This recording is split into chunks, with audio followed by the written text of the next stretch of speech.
My teenage years were full of sketching, angst, and trouble. I wasn't popular or unpopular. Maybe just forgettable. I guess that gave me a sense of freedom, so I hung out with crazy kids, doing crazy things, even though I mostly just watched the chaos ensue. We did it all. Put fireworks in mailboxes, hide roadkill in people's garages, break windows of the barber shop in Anchorage. My dad was furious, but he was so busy working he couldn't do much to stop me from going out.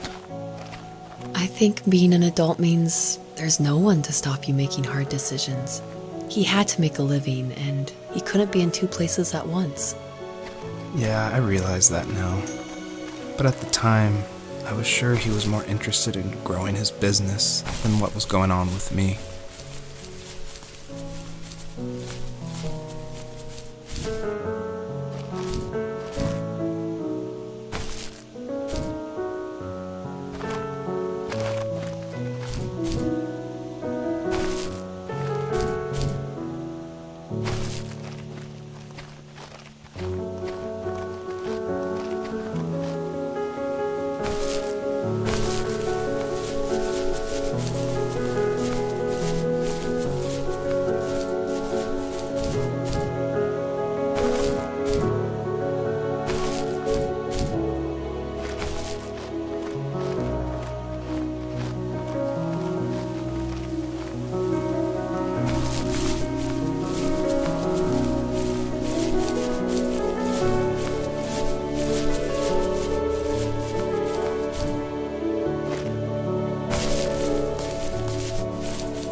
He was working another late night, and my friends were over, saying how bored they were and how they'd come all the way out to my house for nothing. One of them mentioned how that old, ugly beyond belief truck was still in the garage, and how we should take it for a spin. I was only 15, so I kind of fought it for a while. The next thing I knew, we were careening around the mountain path, rocks spitting onto the sides of the cliff, while my dad's cringeworthy bluegrass blared out the speakers. I drove while my friends were in the back of that yellow and purple truck, throwing beer bottles and trash at anything remotely interesting. Felt like I was soaring in the air with borrowed wings. But all good things have endings.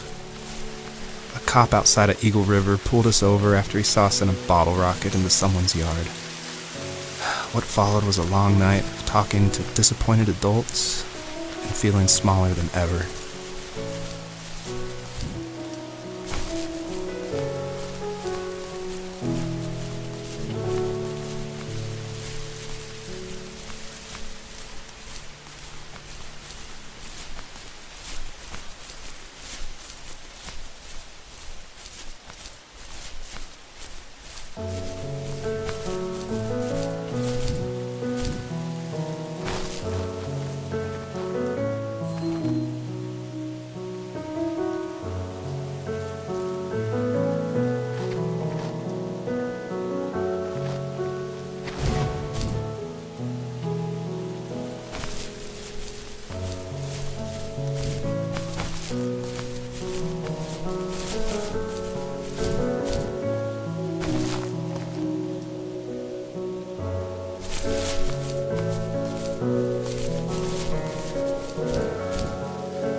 After he drove me home from the police station, I blew up at him, saying how I never wanted to be like him, how I was going to be someone and leave that hick icebox for good.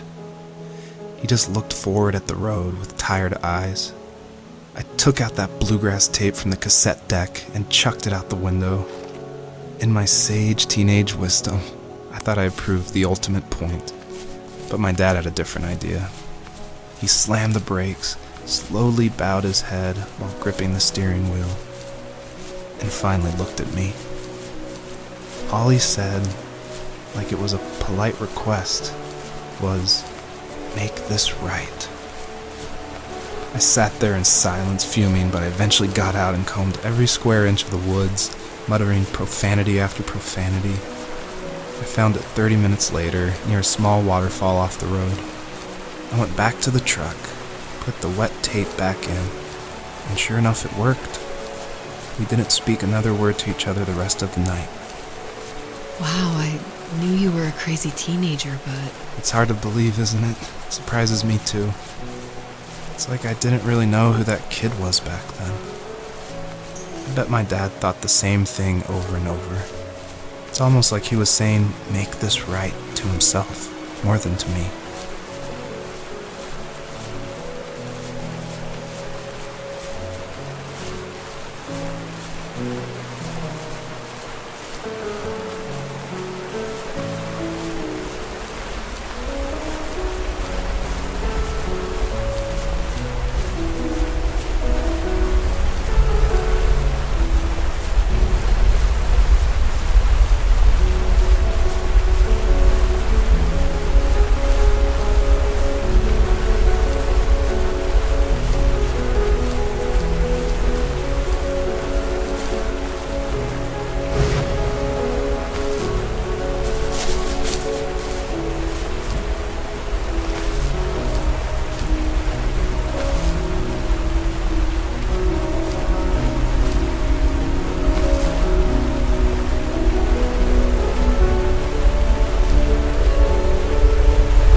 My friends would laugh about that night and talk about how crazy it was, and I laughed along, pretending it didn't bother me. But it did. I imagined my friends growing old in the bush, unable to find that thrill in those godforsaken ice fields. It's like those mountains were a literal wall, keeping me from leaving, where all I would have to look forward to are lumber yards and evening beers. I had to climb over. That was my only goal for a long time.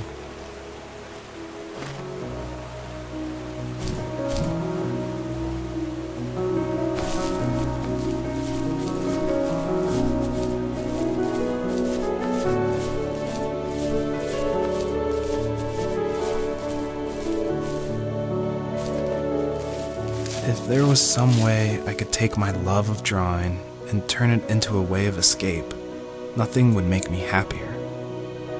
I wanted to create instead of tearing trees down. I wanted to move to the lower 48, not because I hated it there in Alaska, but I hated the idea of it. It's like all of that spite inside me had created this monster which followed me around my whole teenage years. I put so much energy into doing what others didn't expect of me. Why did I do that? There's one fact you're forgetting, though. If you didn't have that fire in you, we probably would have never met. You're absolutely right. Maybe the destination is all that matters in the end. Then why am I awake?